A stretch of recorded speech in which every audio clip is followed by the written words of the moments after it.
if you think that success is going to make you happy, you are wrong. If you don't have a bigger purpose, you will be empty because you will hit it. I've talked to gold medal winners, literally the top athletes in the world, train their whole life for the gold medal, and ask them how they feel after they win the gold medal. No different. So why would you be any different?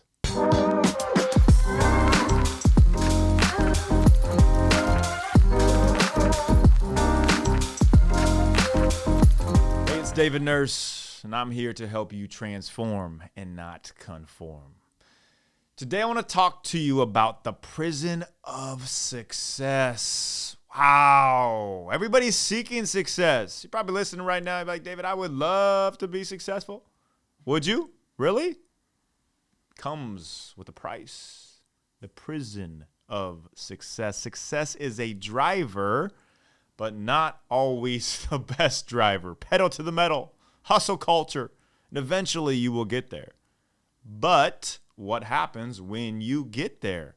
What happens when you have created expectations around yourself that become increasingly difficult to uphold? You have created the prison of success. It's when you create standards in your own mind that you have to live up to. And instead of success becoming something that gives you freedom, it actually does just the opposite.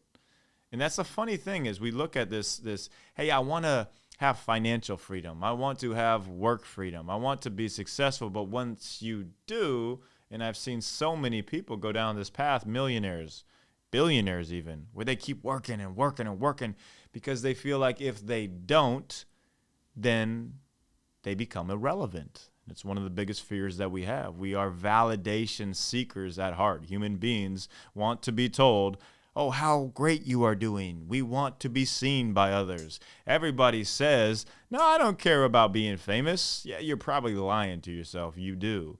You want that success. But once that happens, are you able to step outside of the prison? So let me tell you a little story here. A really good friend of mine, Jeremy Lin, went through this time in 2012, 2013 called Linsanity. This is when he basically was almost out of the NBA. He was 3 days away from getting cut from the New York Knicks. He was sleeping on his teammate's couch, and he got his opportunity. He finally got put into a game, and he went off. He prepared for this moment, and he was just killing it, going for 30-point games, hitting game winners, juking, jiving Kobe. He was on top of the NBA world. He had rejuvenated New York City as a city in sports. It was the number one trending thing in the world on the cover of Time magazine, GQ, you name it, Sports Illustrated, ESPN, number one trending thing in the world for weeks. So when you're hearing this, you're like, man, I wish I had that. I wish I woke up tomorrow and I had 6 million followers. I wish I was the number one trending thing in the world. Do you? Do you really? Because once you do, once you hit that success, and you haven't built the true foundation, the roots, you're going to become beholden to the prison of success, just like Jeremy did. And if he was being honest with you, he would never want to go through that time again, because instead of living in the appreciation for the moment, the God-given gifts that he had been given in that situation, he was living in this prison of success, the what-ifs. If you have what-ifs in your life, you know you're in that prison of success. What if I don't keep this up? What will people think of me? What if I don't keep gaining followers, making more money, fill in the blank? What if, what if, what if? And it can drive you nuts. And it did for Jeremy. He kind of fell off into the obscurity of the NBA, getting traded from team to team. But until he finally realized that his identity was not based in being a basketball player. His self-worth was not based in how many points he scored or his stats, the results, that his identity was based in the person that he was created to be. The person that Jeremy was stood for Jesus, stood for his Taiwanese people, and stood for so much more in serving and loving others, being a great teammate, being a great friend. Basketball was just his vehicle. Basketball was just his vehicle.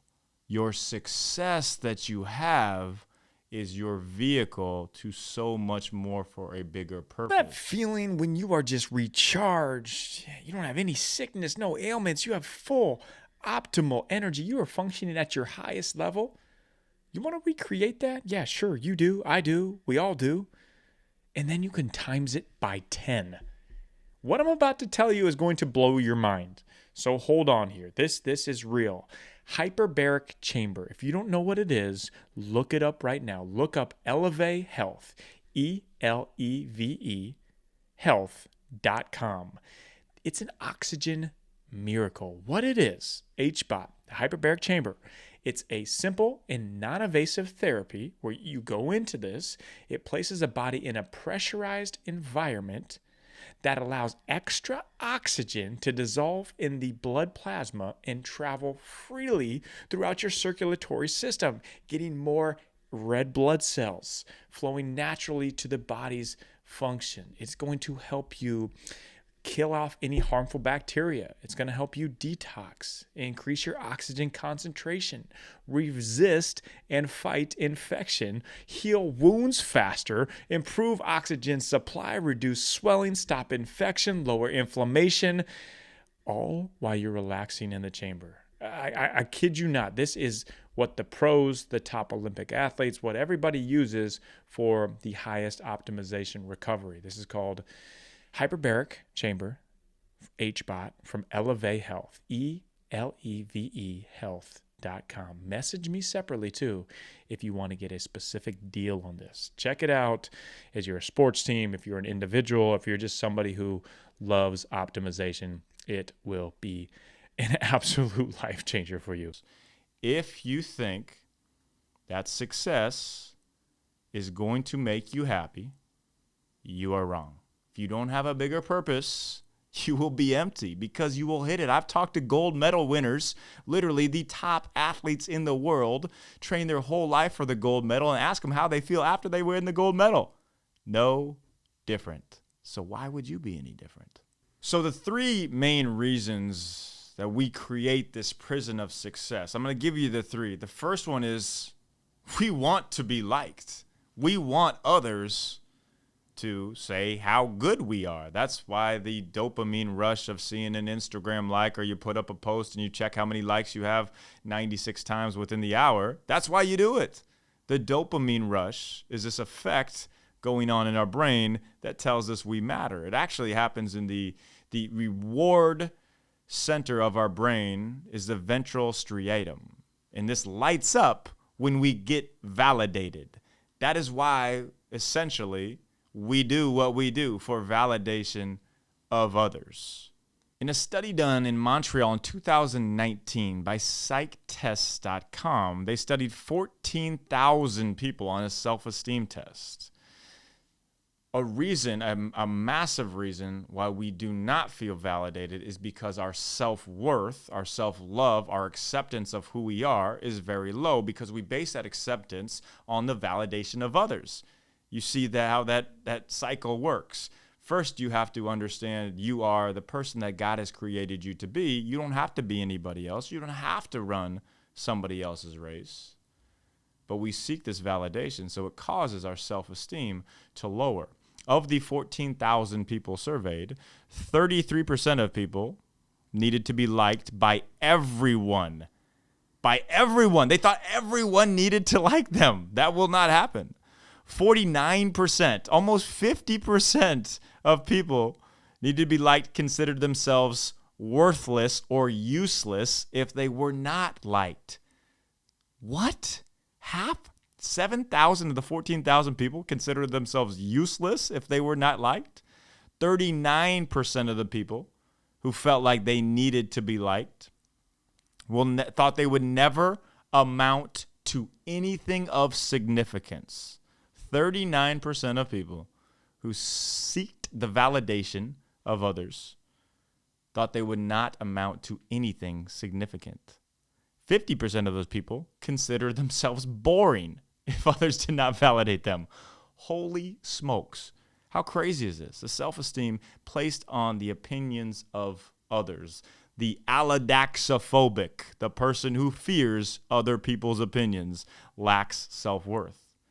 There's also an intense fear of rejection. So this all ties back into this prison of success and why we want to feel validated.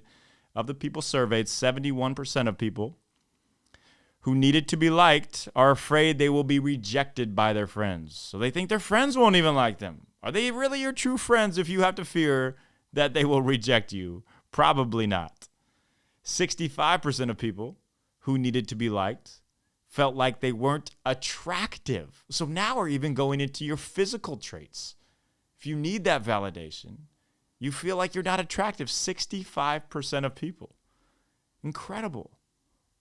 Wow. So the validation seeking of others, feeling like we need to be approved, it just rocks our self-esteem.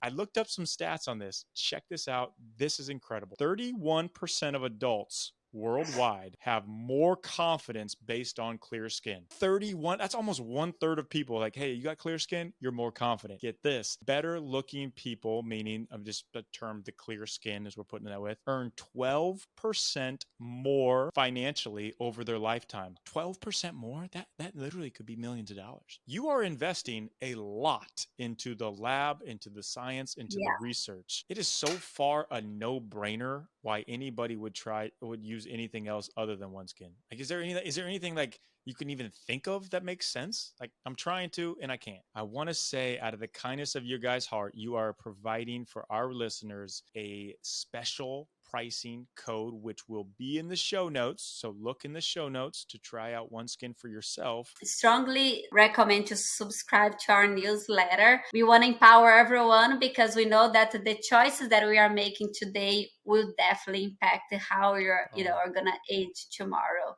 And the third reason why we create this prison of success, and this one might seem kind of funny to you as it did to me, but really when you think about it, it's not. It's called symbolic immortality. Symbolic immortality is the fear of not being remembered when you die. Let me break this to you. You won't be remembered when you die, and you should be fully okay with that. Think about it. 100 years ago, how many people could you name that were alive 100 years ago that's not a president? Sure, you might have memorized the presidents in high school. Name somebody who was alive 100 years ago. I can't even name my great-grandparents. But that's not what legacy is. Legacy is not symbolic immortality. It's far different. Legacy is the feeling you leave in the people that you interact with, the feeling you put into them, the encouragement, the life you speak into somebody else. It is not symbolic immortality for something that you have done, because you will continue to seek that success that creates this immortality, and you will continue to stress yourself out to the max. Anxiety, stress will rise. So symbolic immortality, throw that out the window. All right, so now I've told you about why our brain works as it is, and this prison of success, and how dangerous this can be. So hopefully you're following along with me, and you're like, yeah, David, I can see that now. I'm not just going to shoot for success. I'm going to shoot for impact and purpose, not just success. So I want to give you 3 ways to disconnect from the prison of success. So now I want to tell you how you can break the chains of the prison of success. And there is one main mindset. I just want you to focus on this one mindset, because it will change everything for you when you do. Run a different race. We were not all created to run the same race. You're not supposed to be at the same place somebody else is. They're not supposed to be at the place you are. Your success metrics do not have to be what the world says they are. This one is so important. Pivot what success means. That word success, to everybody else, to society, which we want to transform from, not conform to, means wealth, riches, followers. How big is your bank account? That's not what true success means. Trust me, it's not. So I want you to create your own definition for it. What does success mean to you? And actually think about this. Don't think about it from the lens of somebody else, the race someone else is running. It doesn't matter. You are the foregone expert in you. You know you better than anybody else knows you. So create your own success metric. Now, I want to tell you a story, one of the most impactful stories that I've ever heard. It's about a guy named Cliff Young. Now, I want to make sure I get this story exactly right here for you. So Cliff Young was a 61-year-old farmer who won a 550-mile ultra marathon. He ran this in Sydney, Australia. Now, the year was, let me get you this year. I'm looking at a picture here of Cliff Young. So the year is 1983. Race taking place from Westfield, Sydney, all the way to Melbourne. 550 miles. Now, Cliff is this farmer. He herds sheep. So what he does for a living, he's basically running around his farm. He's herding his sheep. He's making sure they all eat the grass, whatever sheep do. He is not a runner. He is not an athlete. He shows up at this race not looking like an athlete. He's got on these work boots, and there's all these other 20-year-old athletes, 30-year-old athletes who have been training, have been running marathons. This is an ultra marathon. This is 550 miles. Cliff Young had never ran a marathon in his life. People were laughing at him. What are you doing? He's got overalls on. You don't run a race in overalls. So Cliff Young, 61 years old, literally dressed like he had just came from the farm, says, I'm entering this race. People laugh at him and think you can't do it this way, and that's not the way to do it. You need to conform to what an athlete is supposed to look like. So Cliff starts running and running and running and running, running and not stopping. He literally does not stop. This race goes on for days. And as most athletes will stop and sleep during the night, Cliff just kept going because he didn't know how the race was supposed to be run.